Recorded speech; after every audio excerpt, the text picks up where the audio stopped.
आपने अपनी आंखों से देखा कि अल्लाह अकबर, अपने मुरीद को मना किया गया और जब उन्होंने तवज्जो न की तो झिड़की दे करके बताया गया कि अल्लाह वालों की शान क्या है कि यहाँ पर्दे नहीं उठाए जाते बल्कि पर्दे डाले जाते।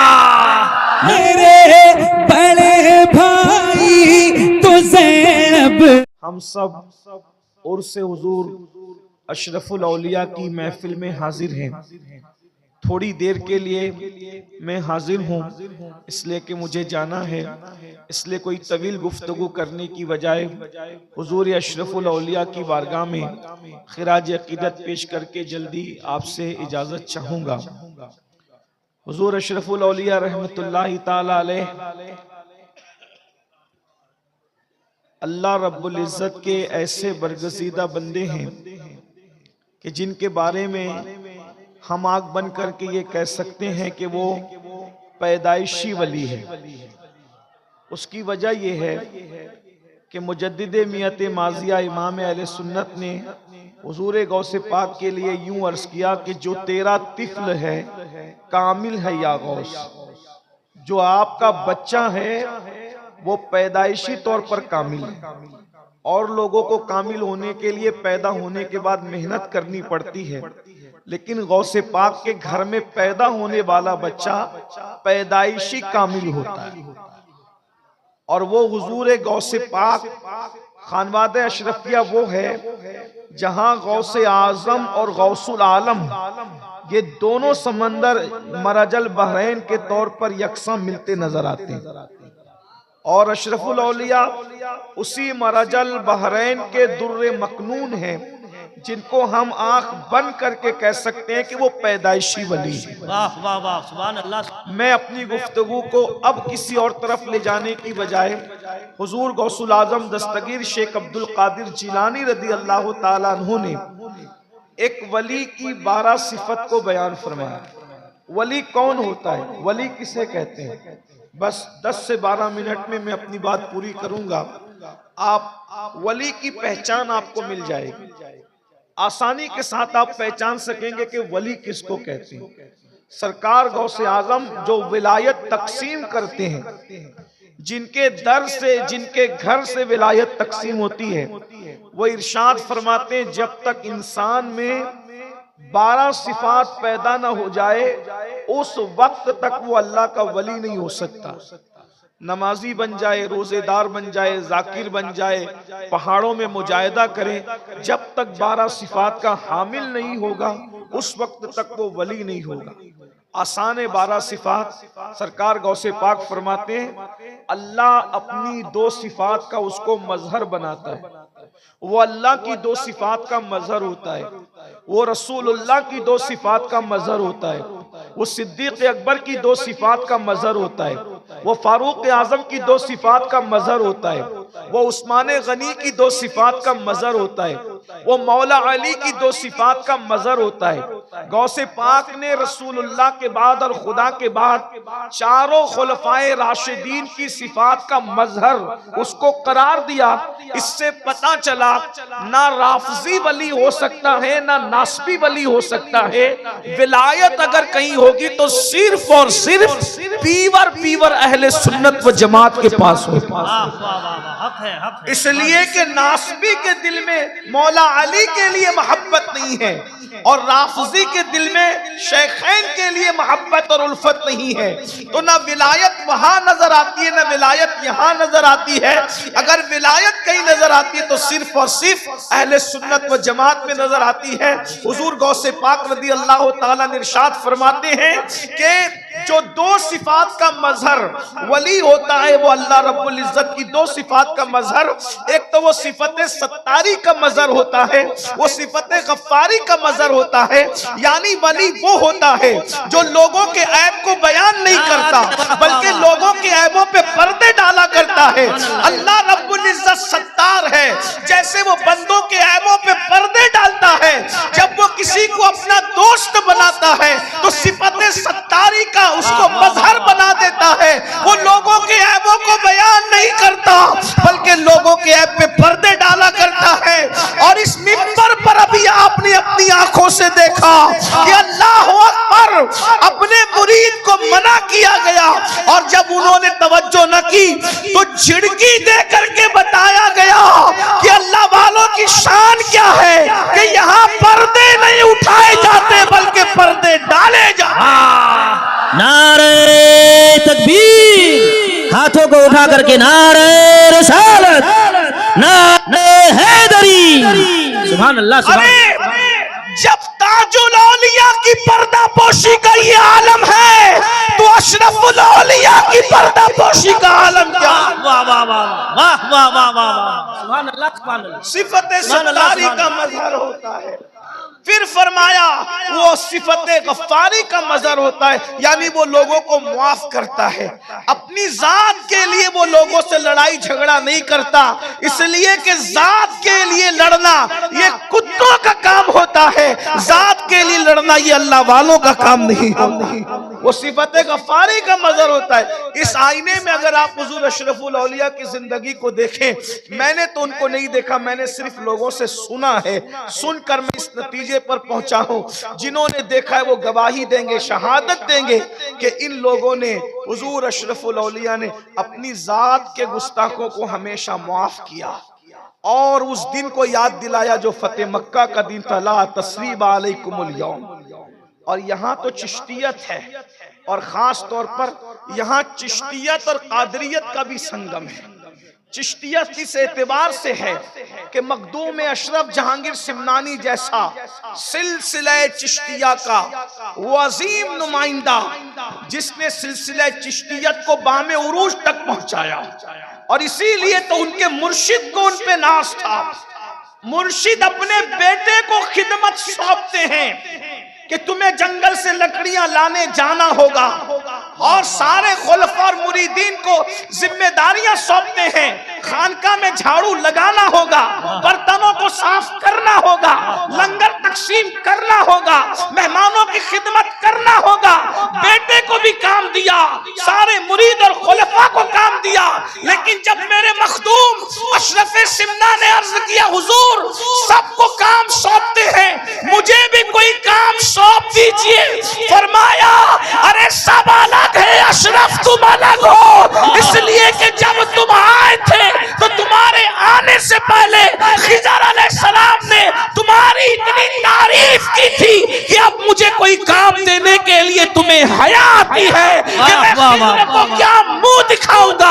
अगर मैंने तुम्हें कोई काम सौंप दिया, मैं तुम्हें कोई फिजिकली एक्टिविटी नहीं सौंपना चाहता। अगर तुम कुछ करना ही चाहते हो तो जिक्र अस्कार के जरिए से मंजिलों को तय कर। नारे तकबीर, नारे रिसालत, फैजाने मखदूम अशरफ, फैजाने मखदूमुल आलम।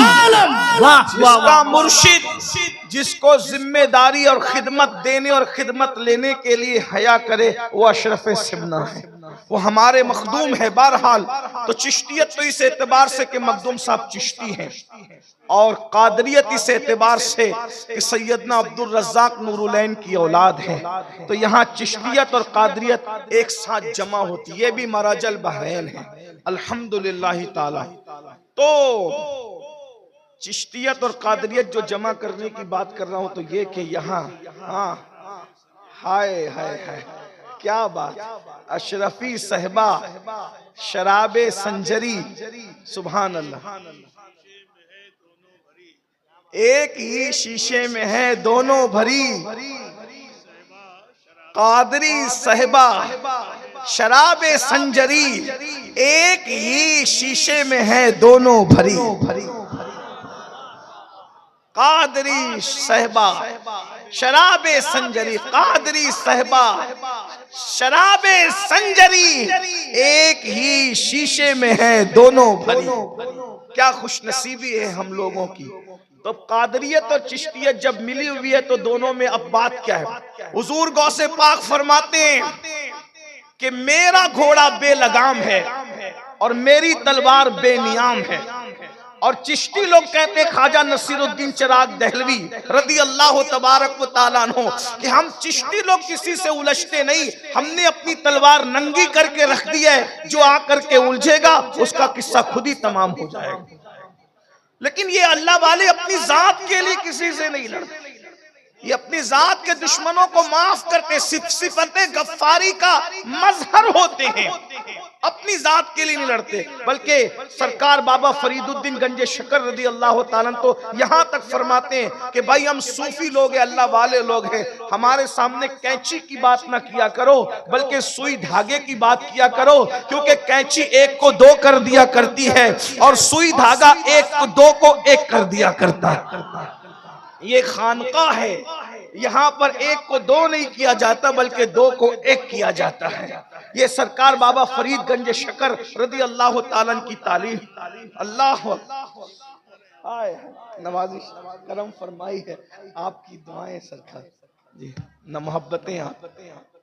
तो एक बात मुझे यहाँ याद आई, जात के लिए न लड़ना और अल्लाह के लिए दुश्मनी रखना, उसकी एक मिसाल पेश करता हूँ। सरकार ख्वाजा नसीर मिल्लत वद्दीन ख्वाजा नसीरुद्दीन चिराग दहलवी की बात याद आई। कुछ लोगों ने बादशाह के पास जाके चुगली की कि ये लोग तो सिमा में रात दिन रहते हैं, ये अल्लाह वाले लोग नहीं हैं और ये ऐसे ही हैं वैसे वगैरह वगैरह कहा। बादशाह ने कहा ठीक है, हम उनको अपना नौकर बनाएंगे और उनसे अपनी खिदमत लेंगे।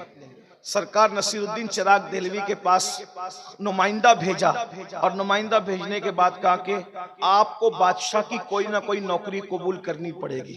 सरकार नसीरुद्दीन ने फरमाया मैं आपसे कोई ताल्लुक नहीं रखता, मैं आपकी नौकरी कैसे कर सकता हूँ। कहा अगर आप नौकरी नहीं करोगे तो मुश्किल उठाओ। कहा मैं हर मुश्किल उठाऊंगा।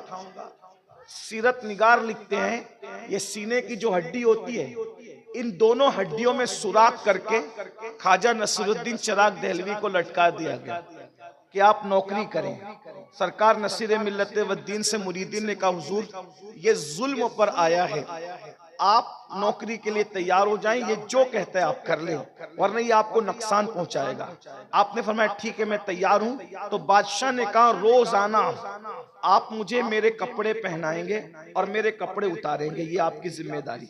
तो ख्वाजा नसीर रोजाना कपड़े पहनाने लगे और कपड़े उतारने लगे, लेकिन बद्दुआ नहीं की क्योंकि अब तक जात तक मामला था, जाती दुश्मनी थी।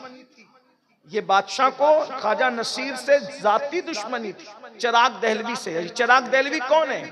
ये चिराग दहलवी सरकार अलाउलक पंडवी रहमतुल्लाही ताला अलैह, ये इनके पीरो मुर्शिद के पीर भाई है। हजरत अखी सिराज आईने हिंद के पीर भाई हैं। इन दोनों के पीरो मुर्शिद निजाम मिल्लत वद्दीन सुल्तानुल मशाइख ख्वाजा निजामुद्दीन औलिया रदी अल्लाह ताला। जाती दुश्मनी है, हड्डी में सुराख करके लटका दिए गए, लेकिन बद्दुआ नहीं की, माफ कर रहे हैं। उसको कुर्ता पहनाते हैं, कुर्ता उतारते हैं। हासिदों ने कहा कि मामला सही चल रहा है, नसीर का इम्तिहान लो। एक दिन बादशाह को ताखीर से लाए और इतने लेट लाए कि ख्वाजा नसीरुद्दीन चिराग दहलवी की नमाज असर कज़ा होने के करीब आ गई। अल्लाह के रसूल अलैहिस्सलाम ने फरमाया मोमिन की असर उस वक्त होती है जब सूरज अपनी हालत पर होता है, और जब सूरज में तगय्युर आ जाए, वो डूबने के करीब हो जाए, फिर वो मोमिन की नहीं बल्कि मुनाफिक की नमाज होती है। यानी जब सूरज डूबने के करीब हो तो अल्लाह के रसूल अलैहिस्सलातु व तस्लीम ने फरमाया उस वक्त नमाज पढ़ना ये निफाक की अलामत है। ये निफाक इतिकादी हम नहीं कहते उसको, निफाक अमली कहते हैं उसको। लेकिन बहरहाल अल्लाह वाले उस वक्त भी नमाज पढ़ने को पसंद नहीं करते थे, बल्कि मसनून वक्त में नमाज पढ़ने को पसंद करते। अभी हुजूर मुर्शिद इजाजत ने सरकार वारिसे पाक का जिक्र किया कि वारिसे पाक किसी के पीछे नमाज नहीं पढ़ते, बल्कि वारिसे पाक अलग नमाज पढ़ते। तो लोग ये मशहूर करते थे कि वारिसे पाक नमाज ही नहीं पढ़ते। वो नमाज पढ़ते थे मगर कमरे में छुप के पढ़ते थे, जैसा कि हज़रत ने इशारा किया। लोग कहते थे अब जमात के साथ नहीं पढ़ते, जमात के साथ नहीं पढ़ते। तो वारिस पाक कहते थे अरे जमात से पढ़ाना है तो अली हुसैन अशरफी जैसा इमाम ला करके दो ना। सुभान अल्लाह, सुभान अल्लाह। अगर वारिस पाक को पीछे खड़ा करना है तो कोई अली हुसैन अशरफी जैसा ला करके इमाम दो। और किसी एक के पीछे खड़ा कर दिया वारिस पाक को, तो नमाज के बाद वारिस पाक ने कहा सुना सुना इमाम साहब आपने हमका बहुत थका दिया। सरकार वारिस पाक कहते बहुत थकाया आपने हमका। कहा वो कैसे?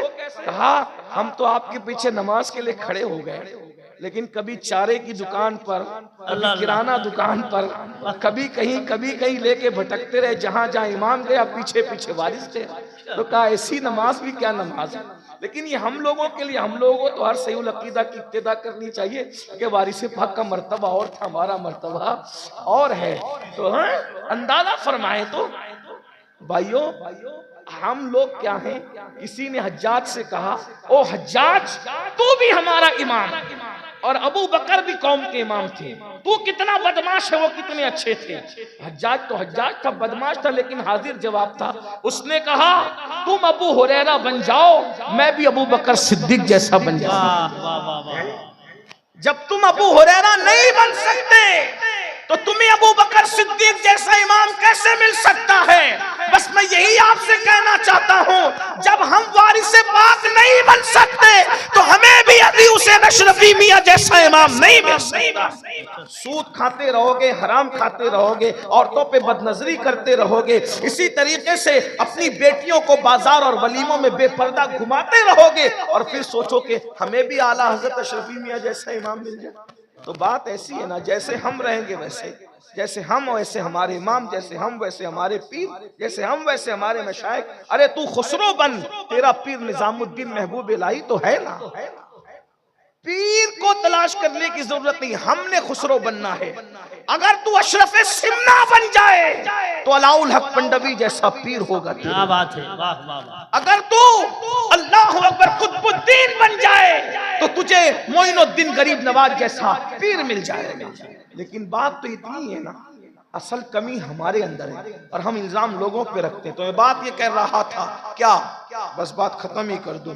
अल्लाह अकबर कि ख्वाजा नसीरुद्दीन चिराग दहलवी के साथ मामला चल रहा था, खिदमत कर रहे थे। इतनी देर से लाए बादशाह को कि सूरज गुरूब होने के करीब आया और नमाज, और आपकी आंखों में आंसू आ गए कि क्या मैं मकरू वक्त में असर की नमाज पढ़ूंगा? गुस्सा आया।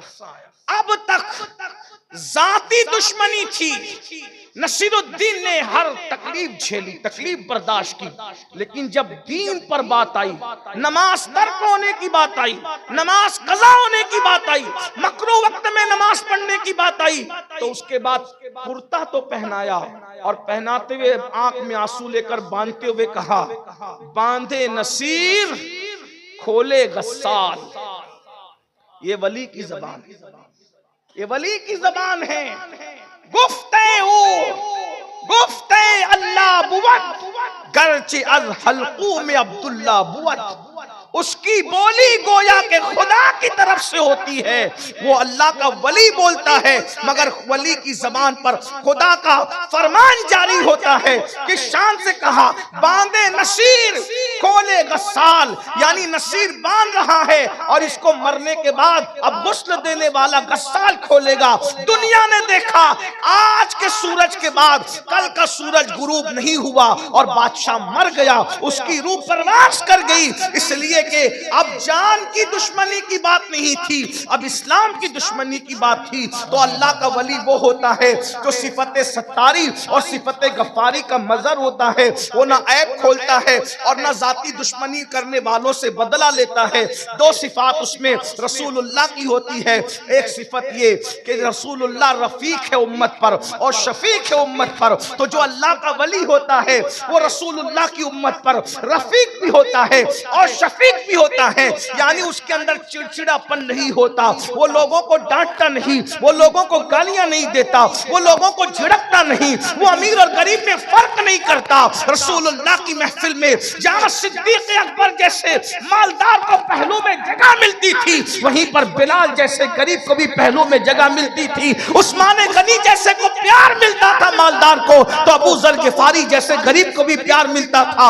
उसी तरह जैसे मुस्तफा जान रहमत उम्मत पर रफीक और शफीक थे, जब अल्लाह किसी को वली बनाता है तो उसके अंदर भी रिफकत और शफकत का अंदाज पैदा कर देता है। वो माँ की तरह प्यार करता है, वो शफकत देता है, वो मोहब्बत करता है। दो सिफात उसमें सिद्दीक अकबर की होती है, वो सादिक होता है, वो मुसद्दिक होता है, यानी कि वो सच बोलता है और सच की तस्दीक करता है। और दो सिफत फारूक आजम की होती है, वो अम्र बिल मारूफ करता है, नहीं अनिल मुनकर करता है। अम्र बिल मारूफ का मतलब ये है वो नेकी का हुक्म देता है और बुरी बातों से मना करता है। उसके सामने जब कोई बुरा काम किया जाए वो बेचैन हो जाता है, वो बुराई को रोक देता है।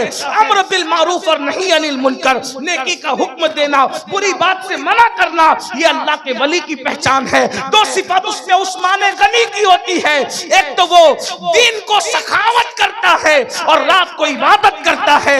इसका मतलब ये है कि वली लूटने वाला नहीं होता बल्कि वली लुटाने वाला होता है। हमने हर वली को लूटते नहीं बल्कि लुटाते देखा है। अरे जमीन के ऊपर रहते हैं तो भी उनके नाम पर लोग पलते हैं, और जमीन के अंदर चले जाते हैं तो भी उनके लंगर पर हजारों का गुजारा होता नजर आता है। उस्मान गनी की दो सिफात होती है कि वो दिन का सखी होता है, रात का आबिद होता है। और दो सिफात उसमें मौला अली की होती है, वो ये कि वो जाहिल नहीं होता बल्कि वो आलिम होता है और वो बहादुर और शुजा होता है। मौला अली कैसे बहादुर थे, कभी दीवार हिलती है, कभी दर कांप जाता है। अली का नाम सुनकर अब भी खैबर कांप जाता है। पूरी जिंदगी कभी अली के सिपर को कोई गिरा ना सका, लेकिन मरहब ने ऐसा वार किया कि मौला अली की सिपर गिरा दी। एक दिन अली की सिपर गिर गई, अली ने सजा क्या दी कि उसके खैबर के दरवाजे को तोड़कर अपनी सिपर बना करके बताया, अली से सिपर छीनोगे तो तुम्हारा दरवाजा तोड़ करके सिपर बनाई जाएगी। और उसके बाद जब उखाड़ करके फेंक दिया, 70 लोग मिलकर भी उठा न सके। वाह वाह वाह वाह वाह वाह वाह। फरमाया दो सिफात उसमें मौला अली की होती है, वो बहादुर होता है